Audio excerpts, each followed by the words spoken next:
trabajadores del Estado, lo que siempre llamamos reforma del Estado.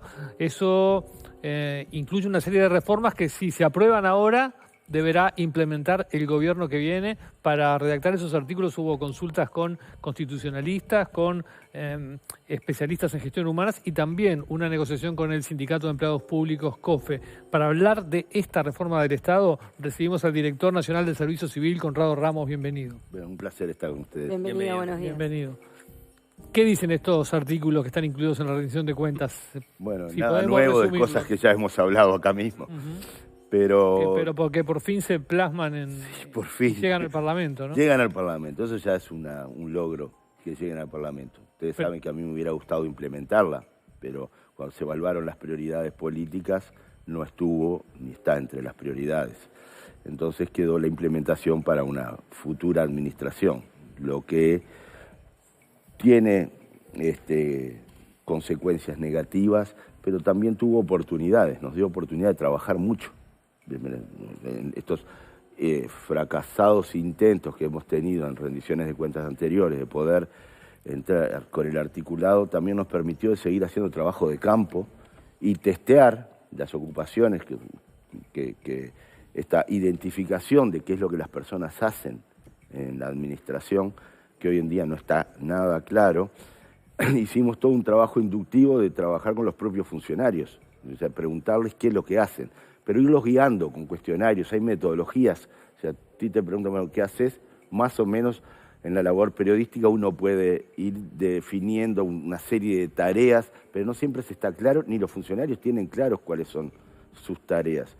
Entonces, hicimos todo un trabajo de encuestas, con esto hay que decir que fue sin préstamos internacionales. Lo que hicimos es trajimos en pases en comisión, un grupo de funcionarios de empresas públicas que muy generosamente nos prestaron y los capacitamos, armamos un equipo de trabajo de 15 personas más o menos, que fueron los entrevistadores que mandamos a los ministerios, con un software que nos cedió INEFOP para poder, porque si no las respuestas en papel puede ser un papelerío enorme, y fuimos ordenando y viendo qué era lo que hacían las personas. A ver, estás en el MIDES, bueno, soy... hago relevamiento territorial, soy un operador de territorio. No, yo soy el que diseña la política de la transferencia del TUS, de algunos programas. Entonces no es lo mismo diseñar política que ser un operador territorial. Y quizás ambos tengan como profesión asistente social, pero son distintas ocupaciones. Lo mismo si es arquitecto o ingeniero y uno trabaja en políticas productivas y el otro de sostenibilidad medioambiental. Hacemos cosas distintas y por lo tanto debe ser reconocido como algo distinto, capacitado, con competencias distintas. Puedo ser médico, pero soy laboratorista. No es lo mismo que sea un médico intensivista que un laboratorista. Entonces, estas cosas que parecen de perogrullo, parece que decir, bueno, esto es obvio, no es obvio en la administración. No se sabe lo que las personas hacen y mucho menos no están valoradas esas ocupaciones y mucho menos remuneradas acorde. Ya hemos hablado de las 1.200 compensaciones que hacen que partamos de la ficción. La gente está clasificada profesional porque estudió una carrera universitaria de 5 o 4 años y todos partirían de un mismo nivel salarial, que no es cierto. En la forma parecería que sí, que es A4. El grado de ingreso de un profesional.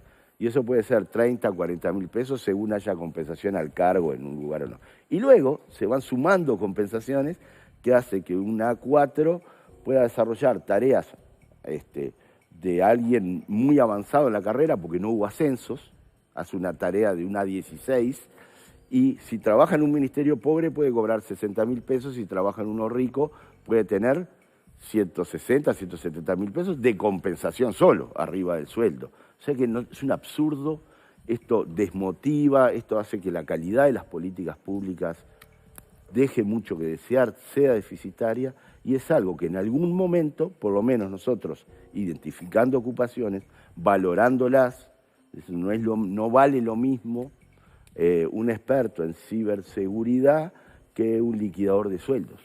no valen lo mismo. Entonces, para subsanar eso, lo que hacen es, definen el escalafón, definen la ocupación, que es el conjunto de tareas, y valoran la ocupación. Esto es, la valoración de las ocupaciones estará basada, dicen, en los factores como el conocimiento, las capacidades y habilidades, la supervisión del personal y la gestión de los recursos. A eso le dan un puntaje. Y ese puntaje se tira a una línea salarial. El tema es que lo que hicimos en esta rendición de cuentas, habíamos puesto cada una de los puntajes a un salario. Ahora lo que dejamos son los mínimos y máximos, porque al no implementarse la carrera, le dejamos como que la próxima administración pueda revisar esas valoraciones y esos puntajes y tenga la libertad de cambiarlos, si se quiere. Nosotros ya habíamos, el trabajo está hecho y la metodología está explicada. Dejamos, me parece, o por lo menos así lo han quienes nos han asesorado también, este grupo de constitucionalistas y administrativistas encabezados por Del Piazzo, que va a ir con nosotros también a la comisión del Parlamento por si hay dudas sobre la constitucionalidad de algunos artículos, etcétera. Está muy bien mirado esto, es una buena herramienta para la administración que viene si quiere utilizarla. Si no quiere utilizarla, quedará, como ya quedaron 2 carreras administrativas que pasaron por normas legales y quedaron sin implementarse. Y el país seguirá esperando una mejora de la productividad del sector público. Hubo ya 2 carreras. Parece no ser muy optimista respecto a que... No, yo soy optimista, por esto es que hago todo este trabajo, la oficina, nuestros equipos, el servicio civil ahora tiene que hacer todo este trabajo de tratar de legitimar este proceso, convencer, explicar a la ciudadanía de la forma más simple, porque es un tema técnico que nadie se desgarra las vestiduras por estos temas. Parece que esto fuera muy lejano a la gente, y no es lejano. Por los problemas que podemos tener de infraestructura, en el tema de sostenibilidad del agua, los problemas que podemos tener en seguridad, los problemas que podemos tener en la inserción internacional del país, tienen que ver con tener funcionarios públicos, que en última instancia tienen la memoria institucional de las políticas públicas, muy bien capacitados, motivados, que hoy en día la mayoría está desmotivado por sistemas de evaluación pésimos, que motivan al mal funcionario y desmotivan al buen funcionario. No atraemos gente joven, salvo en tareas poco calificadas cuando vos les prometés estabilidad, pero en tareas altamente descalificadas nos cuesta retener a los jóvenes porque no tienen movilidad. Vos entrás a un organismo y te morís ahí de por vida. O sea que esto a las familias que lo pueden estar mirando, escuchando, a la gente que está pensando tener un desarrollo profesional en el sector público o a quienes demandan mejor calidad de políticas públicas, esto los afecta. O sea, hay un punto conceptual que es, sin que haya mayor presupuesto, esto genera una carrera administrativa, una carrera del funcionario público que te da como una tecnoburocracia más vigorosa porque tiene incentivos para progresar. O sea, ahí hay un punto que va al margen de lo presupuestal. Ahora, esa burocracia más profesional, más poderosa desde el punto de vista técnico, igual va a tener los incentivos desde el punto de vista de los recursos para ser tentada por el sistema público y no por el privado? Hoy en día, como está la línea salarial que nosotros presentamos, que es con los mínimos y máximos legales, te diría que sería necesario producir ciertos destopeos en determinado tipo de ocupaciones, que hoy en día con esta línea salarial quedan topeadas y que hoy en día eso se subsana inventando compensaciones. Claro. Se subsana hasta por ahí nomás. Porque si tú ves a GESIC, el 90% de los funcionarios de GESIC o más son funciones, arrendamiento de servicio por fuera de la función pública. Es otra figura. Para darte un ejemplo y para poder dar otro mundo, el Ministerio de Ambiente, la DINAMA, se había constituido prácticamente con funcionarios de Naciones Unidas, del BID, pagados por fondos internacionales. Entonces, no se subsana siempre con el tema de las compensaciones. Por eso es necesario. Esto va a permitir decir, bueno, ¿cuánto vale un experto en análisis de políticas ambientales? ¿Cuánto debería pagarse en el sector público? Haces un llamado y nos está quedando desierto. acá tenés un instrumento donde vas a poder evaluar la ocupación y ver si no tendrías que destopear, y en vez como se hace ahora, como se hace tradicionalmente, que grupos dentro de la administración presionan sobre el Ministerio de Finanzas y van consiguiendo compensaciones y destopeos al azar. Es no porque esa ocupación valga más y nos estén quedando desiertos los llamados. Por la capacidad de presión. Por la capacidad de presión, o porque estoy cerca del dinero, entonces siempre los que están cerca del dinero... Cerca de un jerarca que pueda tomar esas decisiones. O porque estoy en un ministerio que maneja la plata, entonces consigo todas las compensaciones que quiero, o cerca de donde se maneja la plata, o porque tengo peso político en ese momento, y entonces consigo compensaciones. Entonces tú mirás las leyes de presupuesto y rendiciones de cuentas de los últimos 15 años, sumás el dinero que se gasta en esos destopeos, en esos arreglos particularistas, y tendrías una línea salarial maravillosa, súper atractiva para tareas bien remuneradas, para tareas muy calificadas y atraer gente joven y bien calificada en el sector público. Esto es un comienzo, esto es una herramienta que se puede usar o no. ¿Cuál es la posición de COFE, perdón? La posición de COFE. La posición de COFE es que es una línea salarial muy restringida, que nosotros al ir diluyendo esas compensaciones para pagar las ocupaciones, le dejamos las mochilas. Ponerle que hay un funcionario que tiene una tarea poco calificada y tiene una compensación muy alta. Por lo tanto, esa compensación se licúa hasta llegar al valor de su ocupación. Pero como va a ganar, hoy en día está ganando más por compensaciones, se lo dejamos esa mochila al funcionario, que ni siquiera, en acuerdo con COFE, pusimos que ni siquiera se le absorbiera los ascensos. Ahora, cuando ese funcionario se jubila, ese dinero, acordamos con COFE, no se lo queda a rentas generales, va a mejorar la línea salarial. Es un proceso muy lento. Yo creo que tiene que haber una inversión presupuestal, que en este periodo de gobierno no se quiso hacer, pero debería haber una inversión presupuestal, sobre todo, no para subir la línea, esa es mi visión, no para subir la línea parejo para todo el mundo, porque ya hay tareas que ya están pagos muy por encima del valor de mercado y poco calificadas.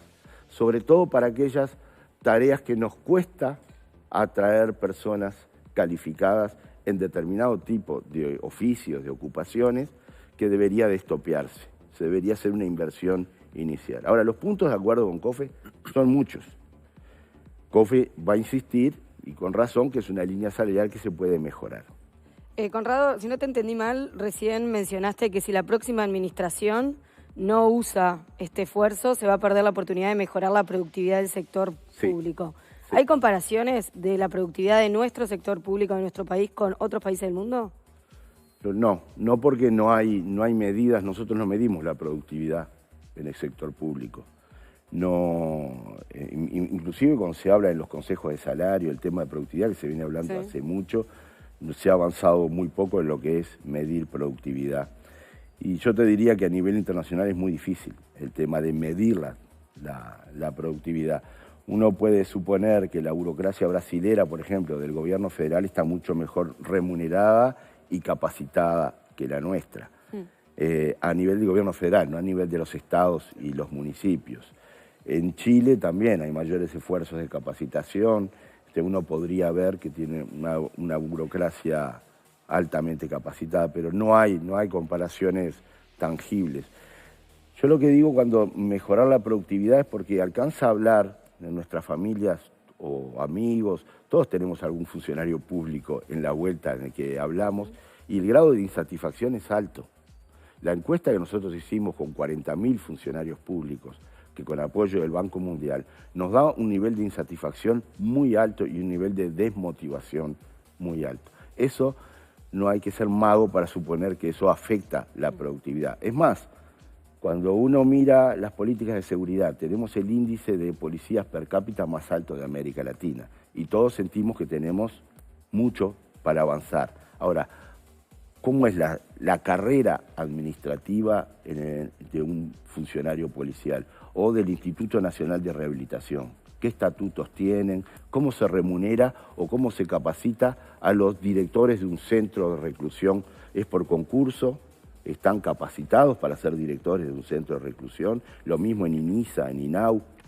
Quedan por fuera igual de esta reforma, ¿no? ¿Cómo? Quedan por fuera de esta reforma. Quedan por fuera. Lo que pueden hacer es, como nos han estamos trabajando con alguna empresa pública que nos ha pedido ver la metodología con la que hemos identificado y categorizado ocupaciones y valorado. Es decir, lo que digo es, afecta a políticas, esa cosa que parece técnica, parece la carrera de un funcionario, no, es la motivación, cómo se lo capacita, cómo se lo evalúa, cómo se mueve la gente dentro de la administración, qué posibilidades tiene de desarrollo.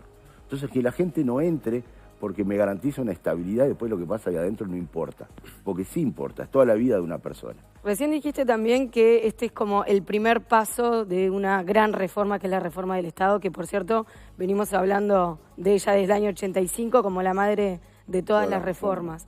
Me queda la duda de qué parte de esa gran reforma es este paso y qué otros pasos restan dar.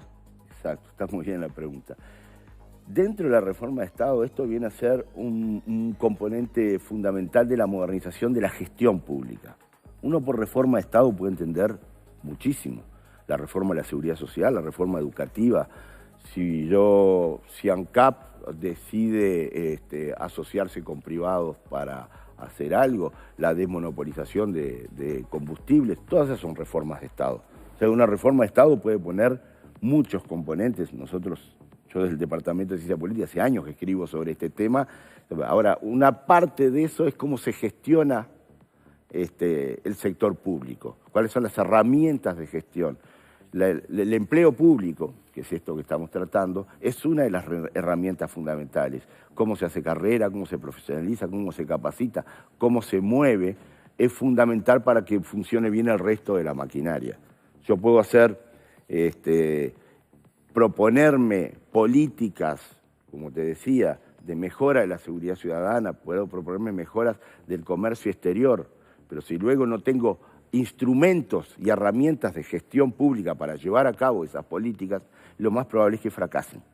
Entonces es un componente esencial para mejorar, seguir avanzando en reforma de Estado, en políticas sectoriales de reforma, que son reformas de Estado, pero si no tenés la base para trabajar, esto como es la piedra angular para poder seguir trabajando en reformas sectoriales. No sé si fui muy técnico, pero hay políticas fijadas por las administraciones o los directores de las empresas públicas que fracasan por este caos administrativo que hay. Claro, ¿sí? Sí, claro. Excesos de gerencias que se han diseñado sin ningún sentido y que se gastan, ni siquiera se sabe bien qué. Yo cuando era subdirector de OPP y quise, no voy a mencionar cuáles empresas, pero quise saber cuánto era el sueldo de determinadas gerencias, ni siquiera esa información que se daba públicamente. Y entonces ahí hay un gasto, un costo hundido que se podría estar utilizando en otras inversiones enorme. Cuando se habla de OCE como una de las compañías que debería revisarse el tema de las tarifas, etcétera, y cómo debe estar gestionada, tienen atrasos enormes en materias de gestión de las personas, de evaluación.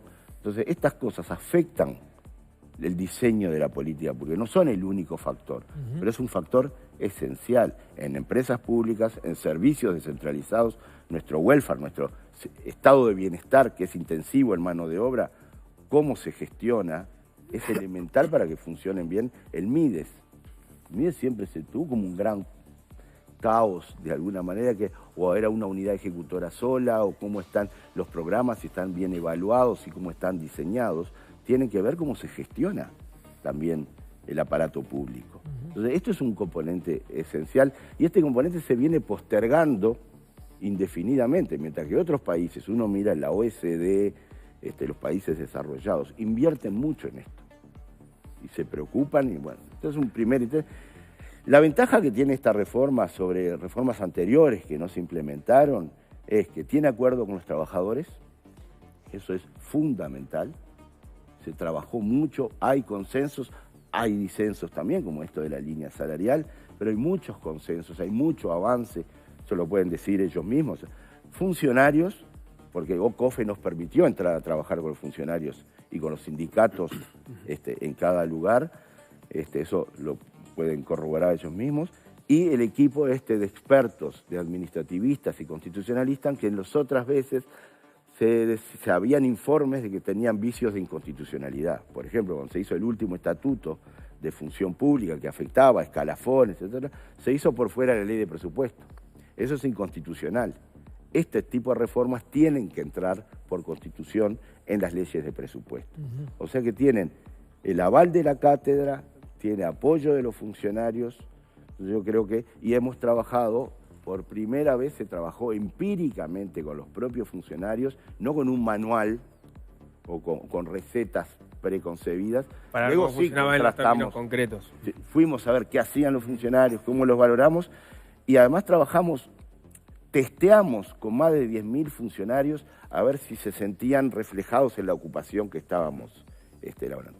¿Cuál es el esfuerzo que queda por delante si se implementa en un próximo periodo? Es salarizar todas las compensaciones, las 1.000 compensaciones estas, que nosotros tenemos todo el trabajo hecho de identificarlas, clasificarlas. Ya había un trabajo anterior que se hizo en administraciones del Frente Amplio de clasificar en 4 grupos las compensaciones. Eso fue fundamental para poder avanzar. No es que estemos inventando todo de cero. Esto es un paso más adelante, solo que las otras reformas que se habían propuesto no estaban costeadas tampoco. Esto tiene responsabilidad fiscal. Luego decidirá la próxima administración si se invierte más. Si se implementara ahora con esta línea salarial, nosotros decimos serían unos 600 millones de pesos, que es nada. Repasás las rendiciones de cuenta y ves los destopeos y las compensaciones, es mucho más lo que se gasta, mal gastado. Se gasta muy mal hoy en día. Y no sabemos en qué se gasta, porque ni siquiera sabemos qué hace la gente. Entonces, cuando se pide dinero, y si se levanta el 3x1 o no en un lugar, ni siquiera estamos sabiendo bien para qué se está pidiendo. Ahora quiero hablar de los tiempos, pero antes de eso, en relación al diseño, ¿esto es lo que buscabas? En este gobierno se popularizó mucho la metáfora del agua y la leche en relación a la reforma de la seguridad social, ¿no? En este caso, el grado de pureza de la reforma en relación a lo que vos pensabas, porque la que salió en la seguridad social no reflejaba estrictamente lo que quería Saldain, fue una cosa que fue mutando. No.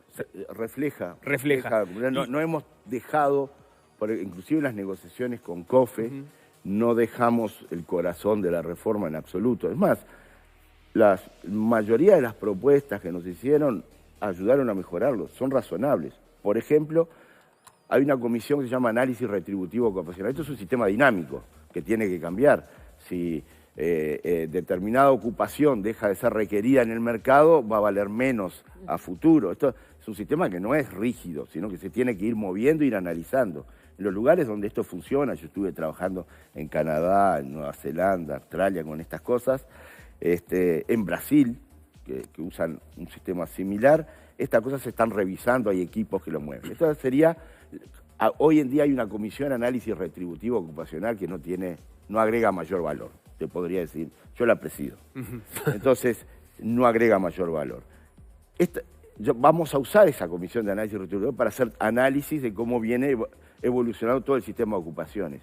Y COFE va a estar como veedor, porque COFE tiene derecho de saber si yo voy a pagar a determinada ocupación. Decimos, vamos a modificar la línea salarial. Y COFE se viene a enterar un año después o recién en la rendición de cuentas. COFE está como veedor. Esto fue una propuesta de COFE que me pareció muy buena, ayuda a mejorar esto. O sea que no resignamos en la redacción, sí en la implementación. Claro, eso no tiene que ver justamente con que no se pueda sacar en este periodo. Uno puede decir, bueno, la seguridad social requirió mucha discusión, mucho agregar agua, mucho cambio en la negociación política para que viera la luz y terminara saliendo. En este caso no está el riesgo de votar, ¿no? Vamos a ver ahora si no perdemos en la votación también. Yo te digo... Pero no está el riesgo de lograr una reforma que formalmente en su diseño sea perfecta o cerca del ideal, pero que después aparece el nuevo gobierno, y no sea de este color o de otro color, gana el Frente Amplio y no se termina implementando? Que yo hubiese deseado implementarla no es un secreto, lo he dicho muchas veces, he empujado mucho para que se implementara esta reforma.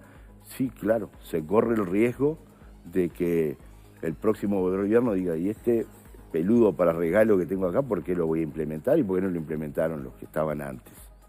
Ese riesgo está. ¿Me hace acordar a la conferencia de prensa de Tabaré Vázquez dándole dándole el proyecto de Casupá al presidente de la calle Pou, digamos? Sí, yo lo que digo es que... con razón se dice, bueno, ¿por qué no lo hiciste? ¿Por qué no lo hiciste vos? Lo mismo. Yo lo que digo es que lo que pudimos avanzar es en una herramienta, se trabajó mucho identificando ocupaciones, o sea, los funcionarios están sensibilizados con esto. El sistema de evaluación que viene como correlato de esto es un sistema muy complejo de implementar. Estamos capacitando más de 500 de los 1.500 jerarcas. Son muchos actores que intervienen ahora. Si no hubiéramos identificado ocupaciones, es muy difícil evaluar. Está bien, pero los tiempos tienen que ver justamente con la dificultad para avanzar en ese trabajo y dejar un proyecto cerrado, o porque también era más fácil cerrar el proyecto y votarlo si no se va a implementar en este gobierno. Digamos, o sea, ¿tiene que ver con el proceso de trabajo o tiene que ver con la economía política? Las razones por las cuales no fue tenido como prioridad, yo no te puedo contestar. Excede a mí. Yo lo hubiera tenido como una prioridad. Sí, no es que vos no hubiese llegado con la reforma. Llegábamos muy bien con la reforma. Tengo una duda que es, sacando el foco de las personas que están trabajando dentro del Estado y poniéndolo en la ciudadanía en general, para sensibilizar a la ciudadanía en general, ¿cuáles son los beneficios de reformar el Estado? Me refiero, ¿en qué se traduce para que la población pueda entender que esto es necesario y bueno? Pues se habla de reforma de Estado, después como queda como una cuestión técnica, claro. Yo digo siempre, no corta cinta esto, entonces la ciudadanía no lo ve directamente, no es tangible. Pero cuando luego trabajás en el interior del país y te presentás a un concurso o algo y ves que la tarea que luego te toca desarrollar es rutinaria, estás mal evaluado, de Montevideo ni se enteran de lo que vos estás haciendo en el interior del país, o cuando vas y trabajás en una tarea en barrios de contexto crítico y no se te reconoce lo que estás haciendo, no vas bien preparado a la tarea, las posibilidades de ascenso que vos tenés como funcionario, te peleaste o no te da bola a tu jefe inmediato y si hasta que no se jubile y haya una oportunidad, no estás calificado, no tuviste ascensos. En los últimos 10 años no ha habido ascensos. La gente se entra y se muere, se jubila en el mismo grado que entró y si asciende son 2 mangos porque lo que te conviene es que un político te lleve al lugar donde hay más plata. Eso la ciudadanía, el funcionario, que son muchos, lo siente. Pero además lo sienten las familias, porque vos invertís para capacitar a tus hijos y que en el sector público, en otros países, es un orgullo entrar. Acá entrás por estabilidad. Es decir, cuando vemos una oficina pública en la cual las cosas parecerían correr con desidia o con y no están dados los poco incentivos espíritu para la gente. Esos son los problemas que están detrás. Si vos entrás con todo el embale a trabajar y luego ves que el que está al lado gana mucho más que vos porque el jefe le dio mayor responsabilidad, porque es un amigo, porque es del partido político y a vos ni pelota te dan, no tenés posibilidad de ascender, no te podés cambiar de organismo, pues si bueno, me voy a cambiar, me voy a preparar, me voy a presentar a otro lado. Esas cosas van desmotivando y después no podés pretender tener una excelente calidad de políticas públicas. Si tú sos director de un centro de reclusión y no te pagan un peso más por ser director y no te vale mucho en tu currículum y no tenés formas mucho de rendir cuenta porque no están claros los objetivos, no hay mecanismos de ascenso claros, o ponele que tú vayas y digas, bueno, yo estoy aspirando a entrar y de repente entran todos por arriba, porque hoy las designaciones son todas a dedo, las asignaciones de las jerarquías. Las mujeres, que están más preparadas que los hombres, no llegan a los cargos jerárquicos, porque son todos a dedos, y somos nosotros los hombres quienes designamos a dedo a nuestras propias gente de confianza y las mujeres se quedan sin llegar. Entonces, esta reforma está proponiendo concursos para llegar a los cargos jerárquicos. Y en última instancia, reformar el Estado se puede traducir en un alivio tributario para la población. En definitiva, esta línea salarial que está propuesta va mucho más alineada al mercado. Entonces, tiende en un mediano plazo a gastar menos en tareas poco calificadas, que hoy se pagan 3 y 4 veces por encima de lo que sale el mercado, y poder pagar más tareas calificadas. Entonces, no está hecha con el ánimo de hacer un ahorro fiscal, sino racionalizar el gasto. Hoy no está racionalizado. Se gasta mucho, aunque digas en la rendición de cuentas se discuta si usaste más. Yo lo que te puedo garantizar que no tiene nada que ver con este gobierno ni con el anterior. No tenemos forma, porque tampoco se ha avanzado, y eso fue una cosa que cuando estaba en la UPP quise avanzar, y el país no decidió avanzar en ese tema, en ir a avanzar un presupuesto por resultados y productos para ver en qué se gasta cada peso. Hoy sigue siendo un presupuesto basado en insumos. Yo te pido plata, pues necesito en el rubro sueldos, en el rubro funciones. Ahora, ¿qué haces con esa plata? No lo sabe el Parlamento. Fíjate si leen los tomos de evaluación y planificación, que no sirven para nada, te lo puedo decir, porque yo estaba en OPP y los publicaba esos tomos. Entonces, eso es reforma de Estado también.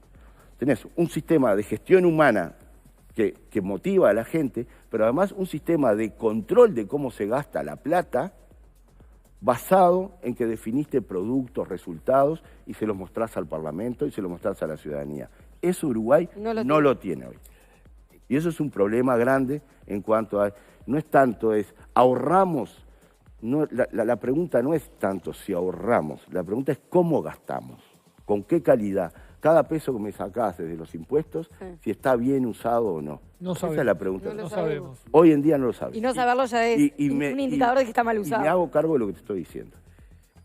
Porque estuve encargado de eso, no pudimos avanzar y se sigue sin avanzar en esa materia. Y es una materia fundamental. Lo que pasa es que nadie sale a reclamar esto, porque parece como algo técnico lejano. Pero ¿cuáles son las resistencias para que este tipo de cambios no ocurran? Y las cosas las hicimos así, y las vamos a seguir siendo así, y las hicimos toda la vida, y puede haber resistencias también. Demostrar te expone mucho más. Claro, te das desnudo frente a... No tenés resultados. O sea, tenés que tener un Parlamento que use esa información con mucha responsabilidad, no para hacer un circo político. O sea, implica también mucha cultura política. Si tú, como Poder Ejecutivo, estás dispuesto a exponerte mucho más y mostrar cómo estás usando los dineros, también del otro lado se tiene que usar esa información con mucha responsabilidad. Los países que han avanzado en esto, de alguna manera tienen una especie de pacto para poder avanzar responsablemente en mostrar mejor cómo se usa el dinero. Me queda una preguntita sobre si tenemos un diagnóstico de la OCE que está en cuestión, es decir, perdemos el 50% del agua, lo que es una cosa loca desde hace décadas, que faltan operarios para reparar las cañerías. Es decir, la OCE es una empresa que le falta gente o que tiene gente mal distribuida. Estaba sintiendo a Sebastián Fleitas la otra vez hablando, que decía una cosa en que los economistas le llaman un déficit de temas del compromiso.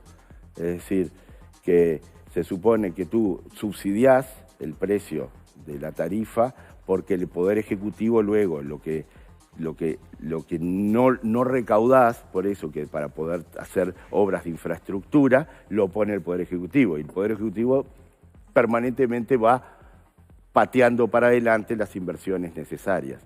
Entonces, lo que él decía es, si no tendría que cobrarse más eso, o no, o decir, el precio es que quede claro qué parte está subsidiando y que quede claro a la ciudadanía cuál es el compromiso que asume el Poder Ejecutivo de las obras que debería hacer. También es como diciendo la gobernanza de las empresas públicas. Otro tema en el que se ha avanzado poco.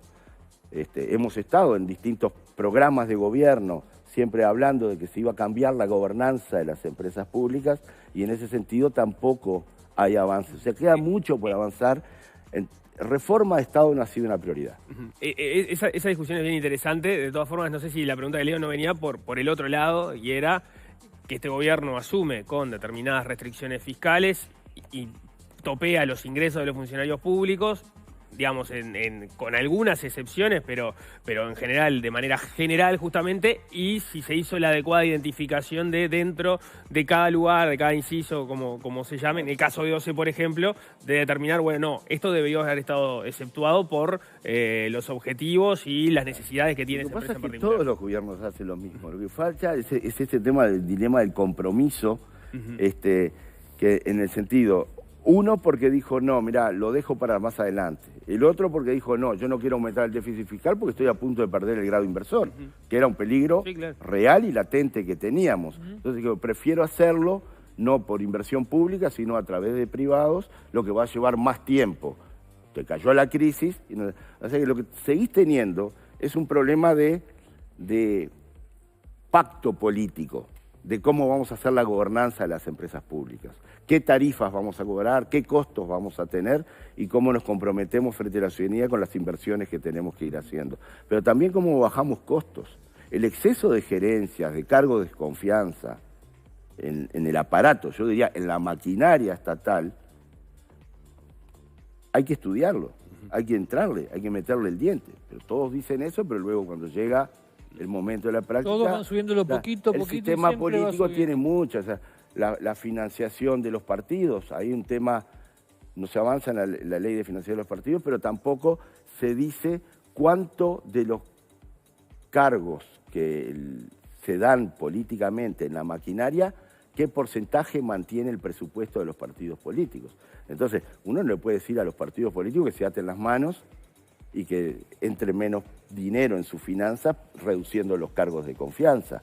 O sea, hay que entender también la lógica de cómo están financiados. Capaz que meterle mano al tema de la financiación, es decir, que dependan menos del patronazgo político. Es como una droga, hace 15 entonces, años, ¿no? Si cada uno, con cada cargo político que inventan, el partido recauda más.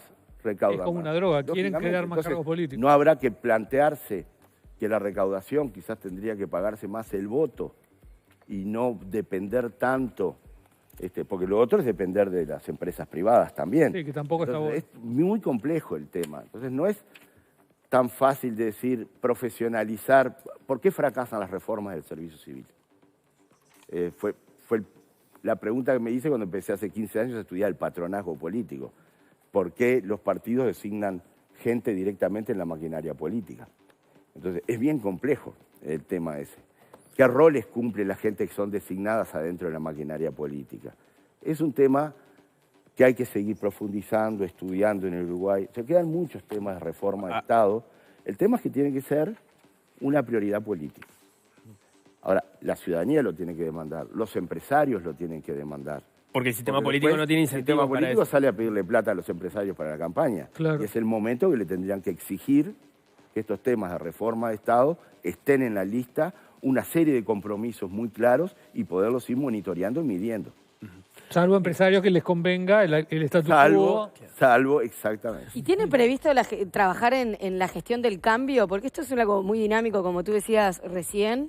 Estamos ya trabajando. Y a veces se trancan estas modificaciones porque falta capacidad en ese sentido, ¿no? Y falta explicación a la gente. Si la gente siente que le vas a hacer algo nuevo, que lo puede afectar en sus posibilidades de carrera, en su situación, se va a oponer. Claro. Por eso es que hemos ido trabajando con las personas, tratando de identificar las ocupaciones. Si lo hubiéramos hecho desde el escritorio, la persona hubiera dicho, ¿y esto por qué me vienen a decir que lo que yo hago soy operador territorial si yo soy asistente social?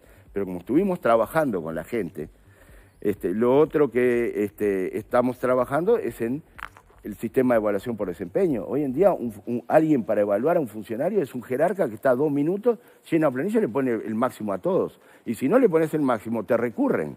Y te recurren, interviene un tribunal que nunca vio al funcionario.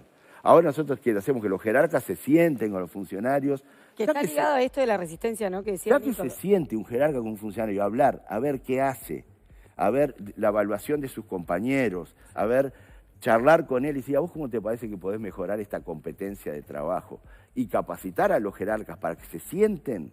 Mirá, en los lugares que hemos hecho pilotos, la evaluación es lo de menos. Lo que importa, como decía el maestro Tavares, el camino. Es, ya que se siente un jerarca a charlar con un funcionarios que nos dicen, nunca se sentó un jerarca conmigo a charlar, a preguntarme qué hago y cómo puedo hacer mejor algo y darme una serie de herramientas, hacer PowerPoint, presentarle a mis compañeros cosas, capacitarme en tal cosa, y sacamos las notas. ¿Hizo un esfuerzo? No hizo un esfuerzo. Porque siempre que pones una nota, van a tender al máximo y fracasan todos los sistemas. Nos pueden decir que estamos locos, pero si tú me mostrás hoy en día que el sistema funciona bien u otro mejor sistema al que estamos proponiendo, encantados. Pero estamos trabajando con la gente. Intendencias y pases en comisión quedan para otros periodos. Eso es un tema gigante, inclusive el tema de las cuotas y la publicación en página web, que es falta grave si no se publican. Y no publican en la página de servicios. ¿Qué es lo que no se publica? Los llamados. Por parte Hay una omisión sistemática en publicar llamados. Yo tengo obligación legal de controlar esos llamados y no puedo controlar si no me publican los llamados. ¿Qué hace el Servicio Civil? Controla los ingresos, si los ingresos los tenemos en otra información. Pero si yo tuviera que implementar la ley y controlar los llamados, no puedo decirte si entraron cuotas de trans, de afro, discapacidad, porque como no se publican los llamados, son excepciones cuando publican un llamado en la página web. El Parlamento les puso, es falta grave. Es un saludo a la bandera. Conrado Ramos, director de Servicio Civil, daría para muchísimo más. Ahí abrimos otra puerta que no podemos seguir adelante. No hay temas chiquitos. Pero bombardearon lindo, que está bueno. Muchas gracias. No, gracias a ustedes, como siempre. Ahora cuando